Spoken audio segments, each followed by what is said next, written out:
Hello, good evening everyone.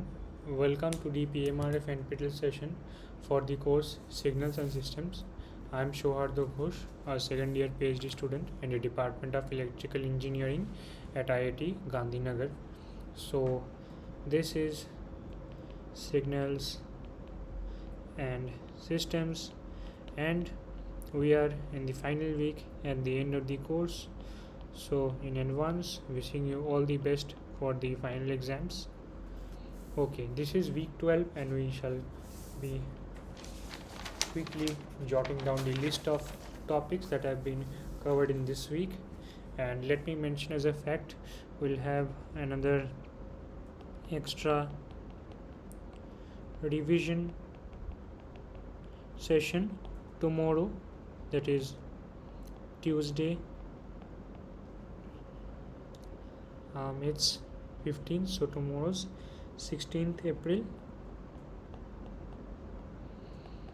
2024 from 6 to 7 p.m. It will be a 1 hour session where I will be quickly revising all the concepts and formulas that have been covered in the entire course. Okay, so this is week 12 and the topics that have been covered are as follows.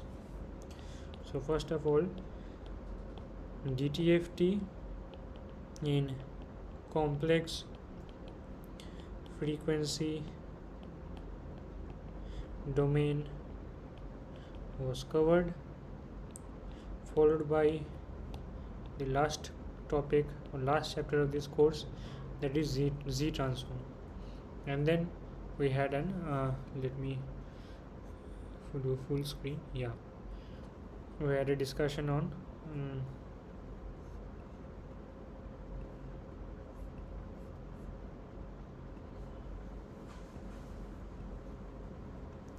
the properties of region of convergence ROC. Is the same ROC, similar ROC as we had discussed for the Laplace transform. Then we learnt about linearity, time shifting, time expansion, time reversal, and Z scaling. Then we had properties of conjugation and convolution. This is followed by causality and stability, which is a very important topic and a favorite content, favorite hotspot for examiners in the topic of Z transform. And we also have certain examples from Z transform examples. And finally, block diagram representation.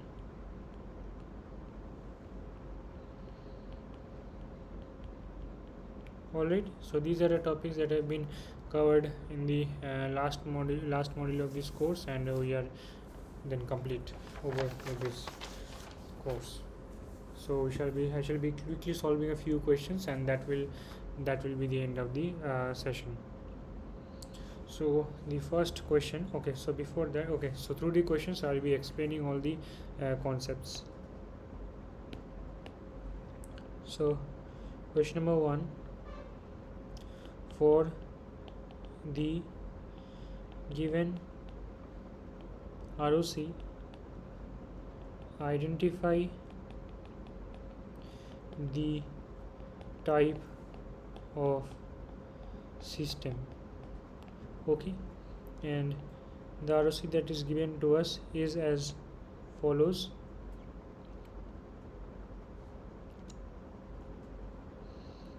This is the unit circle mod z equal to 1,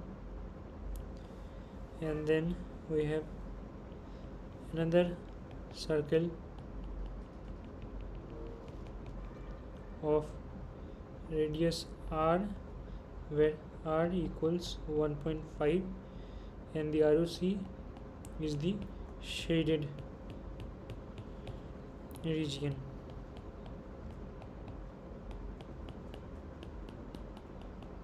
Okay, so this pink, this is the ROC. Okay, so how do we get about this? Okay, so when I'm talking about the type of system, that means we will be referring to the causality of the system and the stability of the system. Okay, so what are the kinds of causality of a system? The kinds of causality are causal, that means xn is equal to 0 for all n less than 0. Okay, then we have anti-causal, which means xn is equal to 0 for all n greater than 0. And then we have non-causal, which means that they are both sided. All right, so when can we say that a signal is means how should, okay, so before even talking about ROC, you should talk about Z transform. So basically when you have a signal xn, okay, so we learned that its DTFT was x of omega summation n equals minus infinity to infinity xn e to the power minus j omega n. Okay, but now we also know that DTFT exists for certain conditions, and one of the important conditions is that the absolute value of the signal must be, the absolute value signal summation must be bounded. Okay, so this has to be true. Now if that is not true, then the DTFT does not exist. So how can we analyze such signals then? So in that case we have something called the Z transform.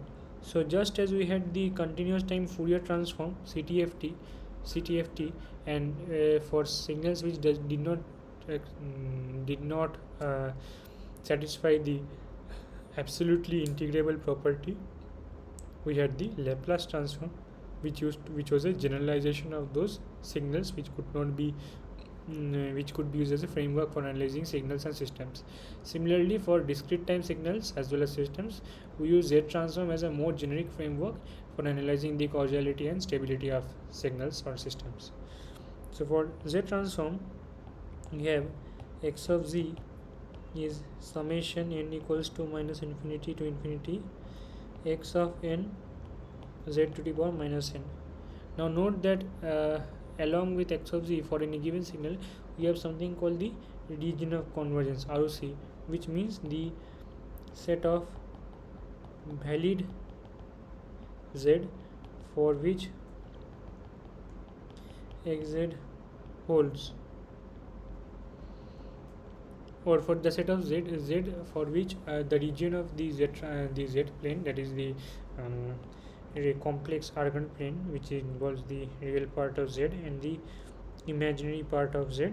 So whichever portion for whichever portion this x of z holds correct, or I mean it doesn't blow up to infinity, or it is a finite value, that is the ROC. Okay, and we remember that in a Laplace transform our ROCs were something like this.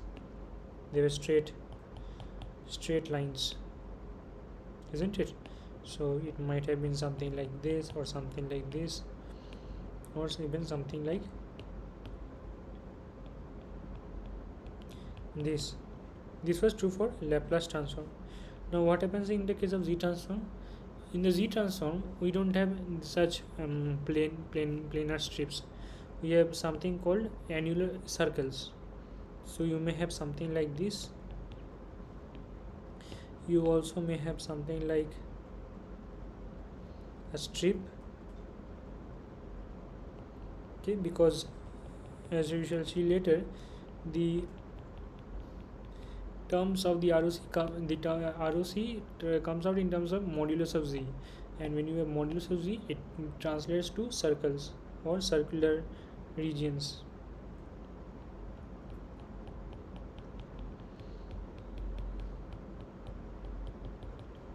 Okay, so these are the kind of transfer ROCs that you will be able to see. Now for causal system, what is the condition? For the system to be causal, the ROC must move outwards towards infinity. So causality, move outwards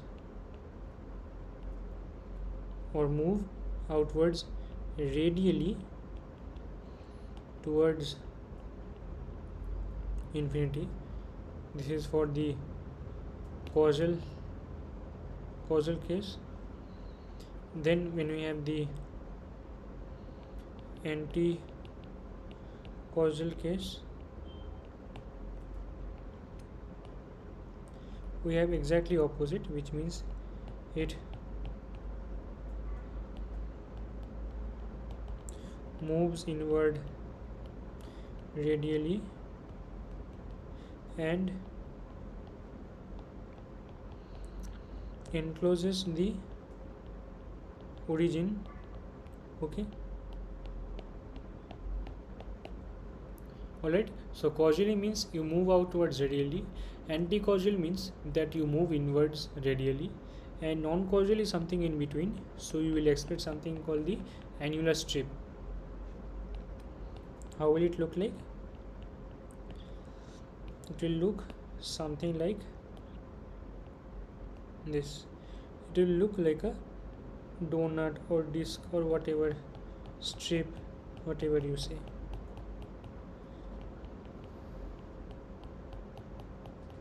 This is what holds for a non-causal system. So over here you can see a summary of how the ROCs look like for various systems stability. And then there is another case which is the the ROC in terms of the causality of the system. Then we also have something called the stability. So how can you classify? So one case is it can be stable, and the other one is it is unstable. So in the Laplace transform, what did we have? We had that if j omega axis is included, then the thing is stable, and if it's not included, then the system is unstable. Similarly for Z transform, what will you have? Now this j omega axis actually translates to the, let me give a color coding, this j omega axis translates to the unit circle in the z plane.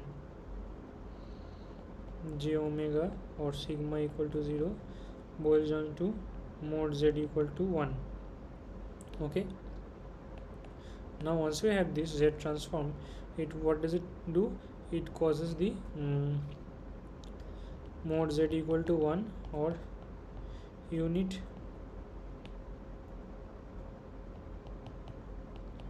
circle is included, and this causes the system to be stable. So let me show you certain examples.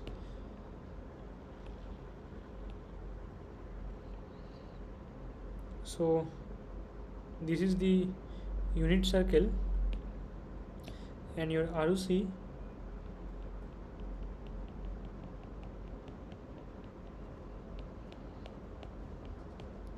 is something like this.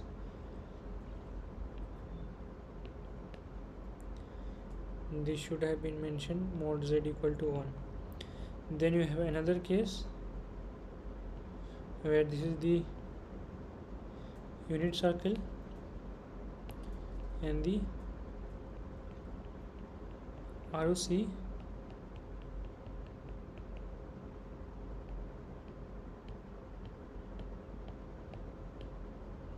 is something like this. And the last case,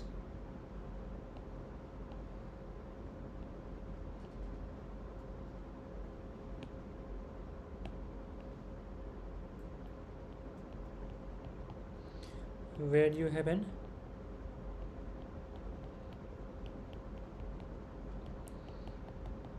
annular strip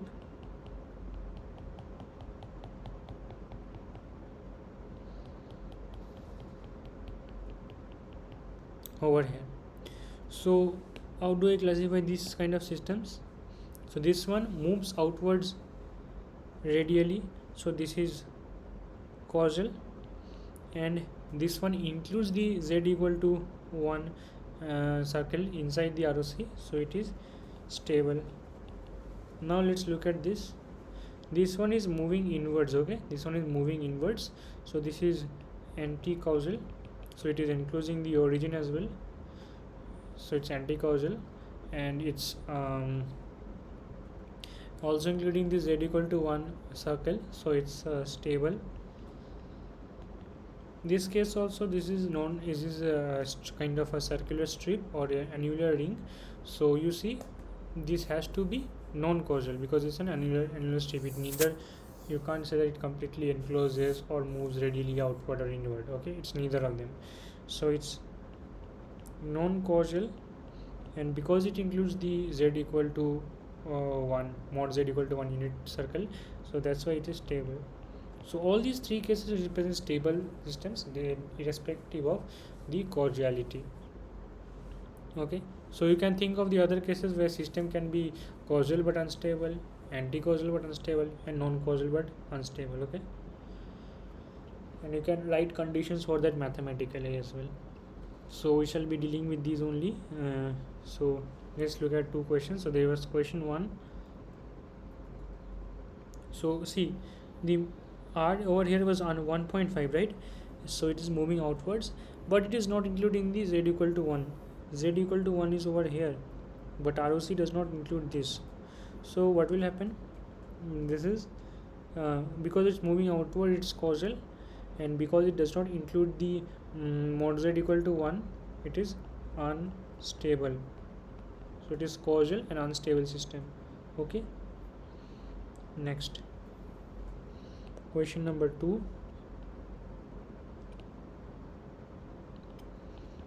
Imaginary part of z, real part of z.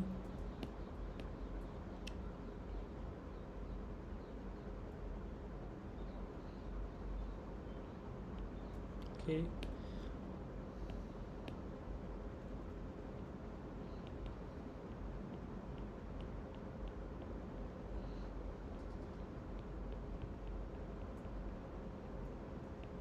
this is the mod z equal to 1 circle.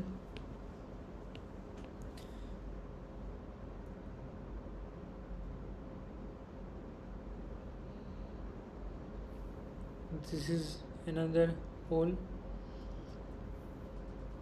Okay, and let me color or shade different ROCs. This one, this yellow hatched region is ROC 1,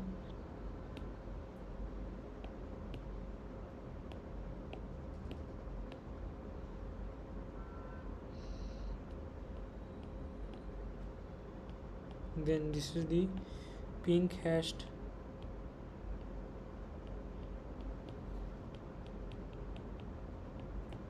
region, which is ROC 2, and finally an outward radiating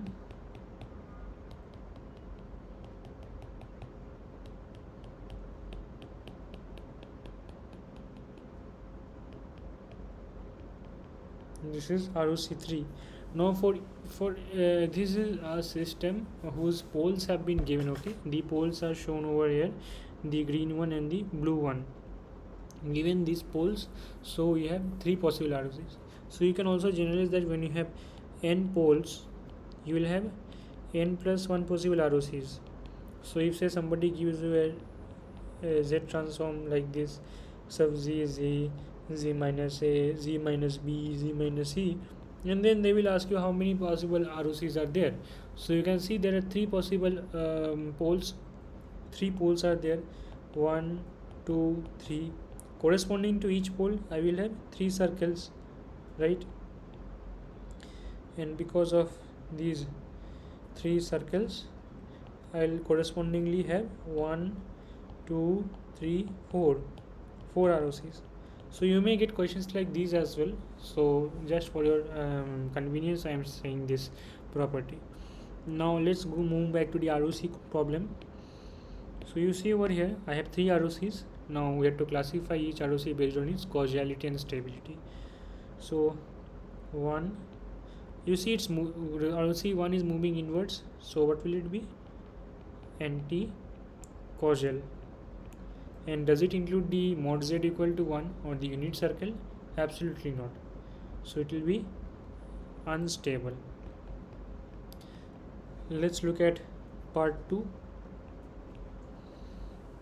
So the ROC2, what is it? It is an annular strip. Okay, the annular strip is enclosed by the two poles, the green one and the deep pink one. So this will be non-causal and this will be stable. Okay, the third one, and why is it stable? Because it includes, you can see the z mod z equal to 1, the unit circle lies inside the annular strip, so that's why it's stable. And last but not least, the third ROC, so this is moving radially outwards, so this is a causal. Actually this is question 2, 3 and 4. These are three questions combined together in one. So this is causal because it's moving outwards, and because it does not include the mod z equal to 1, you have an unstable system. So basically you will have a Z transform having something like this, z square, z cube, whatever it be, z minus a, z minus b. Okay, because there are two poles in it. Now a single Z transform on its own we cannot obtain the time domain signal, so we also need to know the ROC. Now based on the ROC we can convert these Z transform using the inverse Z transform table. So here we will not use any formula, we will refer to the standard formula and then use them for our benefit.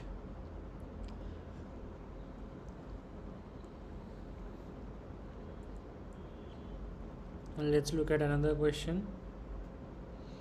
No more ROCs now. Yeah, we will require ROC but no more circles now. So we have said that for an ROC mod z less than mod alpha, x of z is z by z minus alpha. Determine the equivalent discrete time signal. Okay, so x of z is given to us. Now let's initially draw the pole zero plot. X of z is z upon z minus a. The roots of the numerator are the zeros, so z equal to 0 is the 0 of the system. I should rather draw this is a 0, and the roots of the denominator z equal to a is the pole. Z equal to alpha is my pole. Okay, so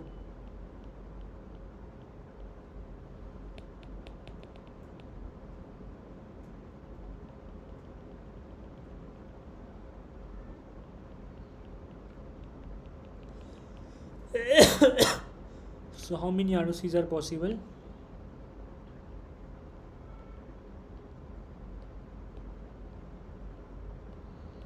There are two ROCs possible in it.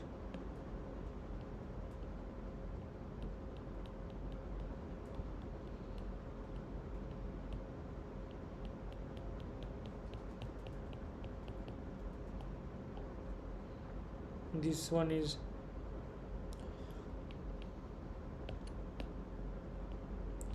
ROC1, this one is ROC2.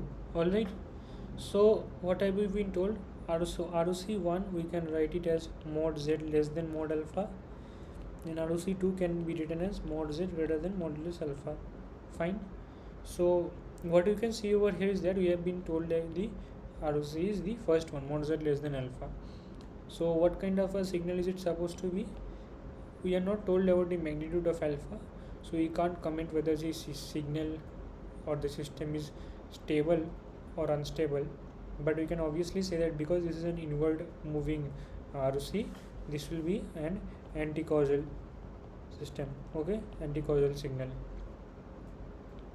so it will be existing in the left side and this part will remain empty, the right side. Okay, so now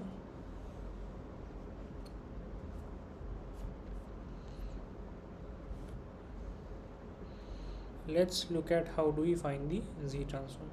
So if we have a signal x of n, the corresponding x of z, how does it look? It looks, if I try to expand this summation xn z to the power minus n, it will look up as x0 plus x1 z inverse plus x2 z to the power minus 2 and so on. We will get a polynomial z to the power minus 1.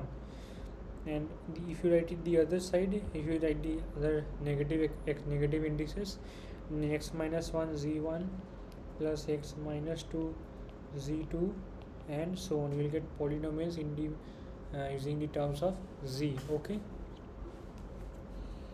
so now what do we need? We need the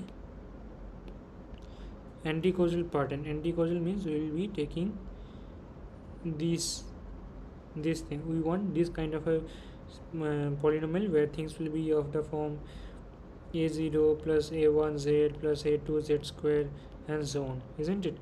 So we will try to write things in terms of positive powers of z. Okay, so now let's start. How will we do this? We have z by z minus alpha, so I can write it in terms of long division, isn't it? Minus alpha plus z.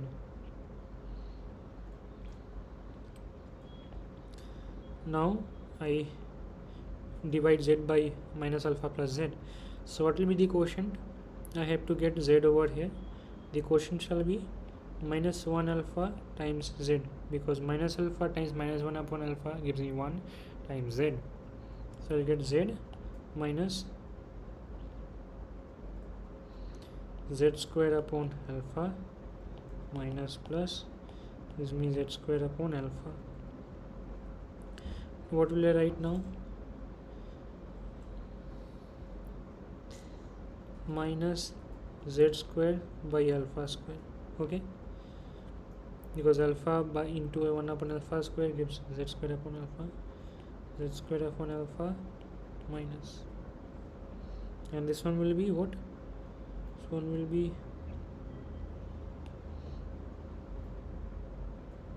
square by alpha and minus z cube by alpha square minus plus z cube upon alpha square. Now to get this term I have to write plus minus z cube upon alpha cube and so on. So now this will keep on repeating. So let's try to see the pattern of the quotient. The quotient pattern will be something like this: minus z upon alpha minus z square upon alpha square minus z cube upon alpha cube and so on. Let's try to take the minus term outside, and then we have alpha inverse z to the power 1, alpha to the power minus 2 z to the power 2, alpha to the power minus 3 z to the power 3 and so on. So isn't it matching the x1, x minus 1, z1, x minus 2, z2 and so on? Okay, so what are the terms? This is x of k is alpha of minus k, isn't it? And when does it exist? It exists for xk is not equal to 0, for k less than 0. So it means if you have the unit step which exists for this, you have the complementary thing u minus k minus 1. So what should I do? I have this minus sign here, minus alpha to the power minus k u of minus k minus 1. Okay, so for a positive index, let me write it differently. So when x is negative, k should be there as it is.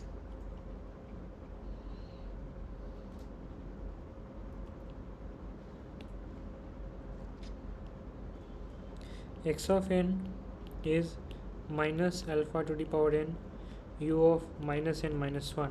You can substitute the values and then keep checking them. So when x of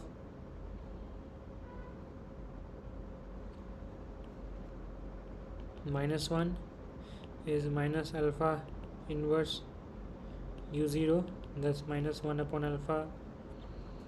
X of minus 2 is minus alpha to the power minus 2 u1 is minus 1 upon alpha squared, and so on. Alright.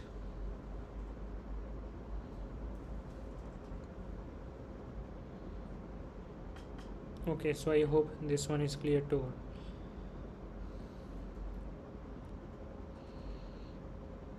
Now let's look at another question.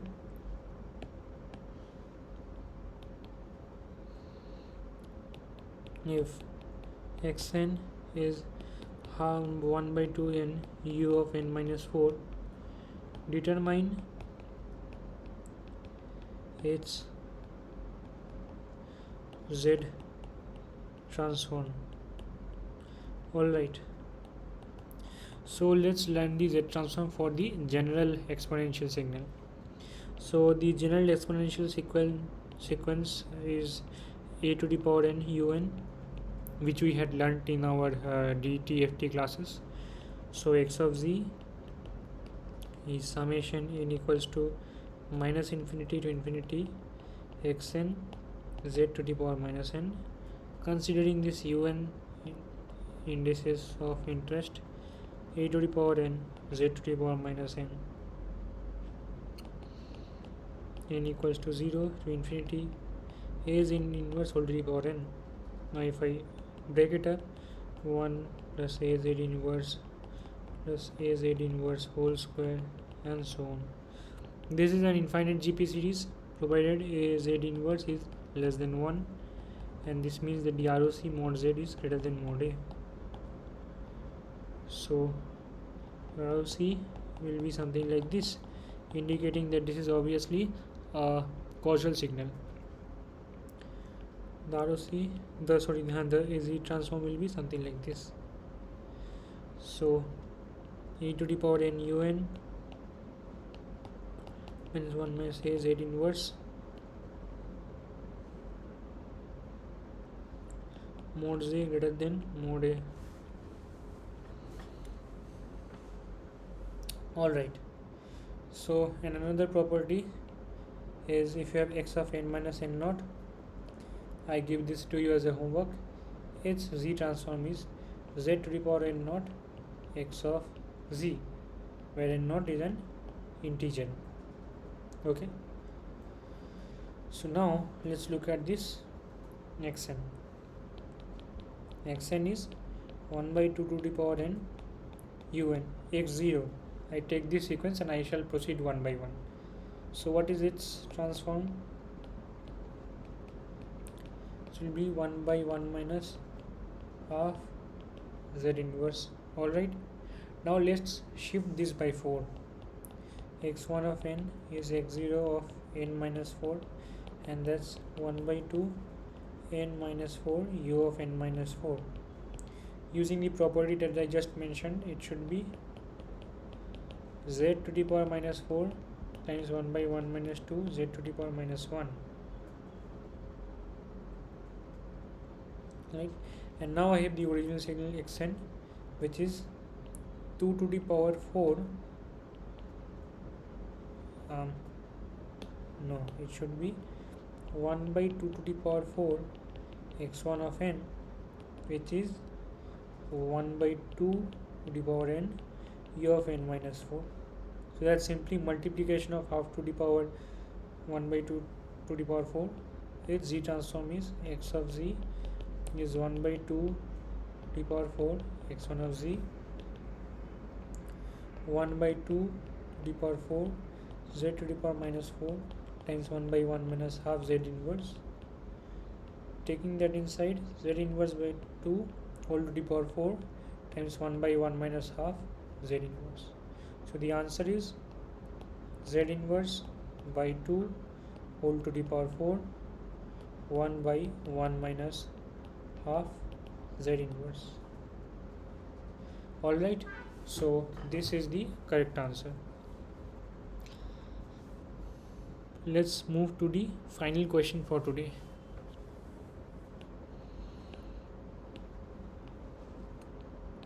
So the question is, you have a transfer function hz is 1 by 1 minus to the power 4.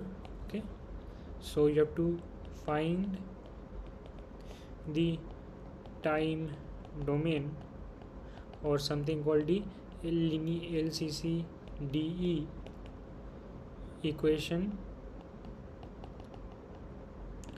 between xn and yn. So what is the concept behind this? You have a signal xn which passes through a system which has an impulse response h of n, and it goes to y of n.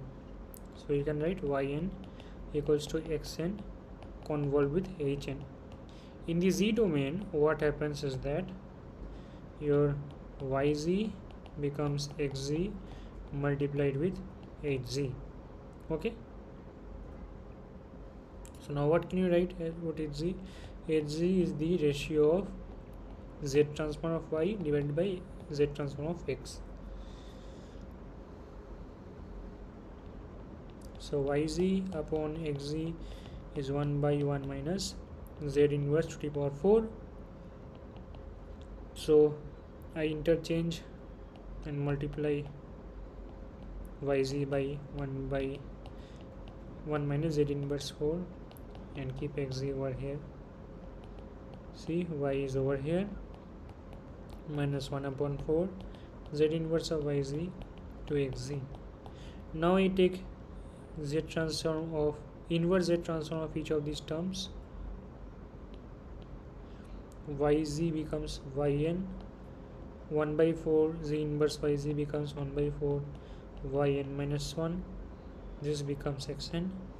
So your final relation is yn equal to 1 by 4 yn minus 1 plus xn. This is the final relationship between the yn. And as you can see over here, since there is a recursion over here, the corresponding filter, the response is with the IIR filter. Okay, so these were the questions for the last week's assignment. Last week's assignment is in the last year's assignment for the topic of signals and systems. Okay, these are, and that's it for today. So I would like to thank you everyone for your attention.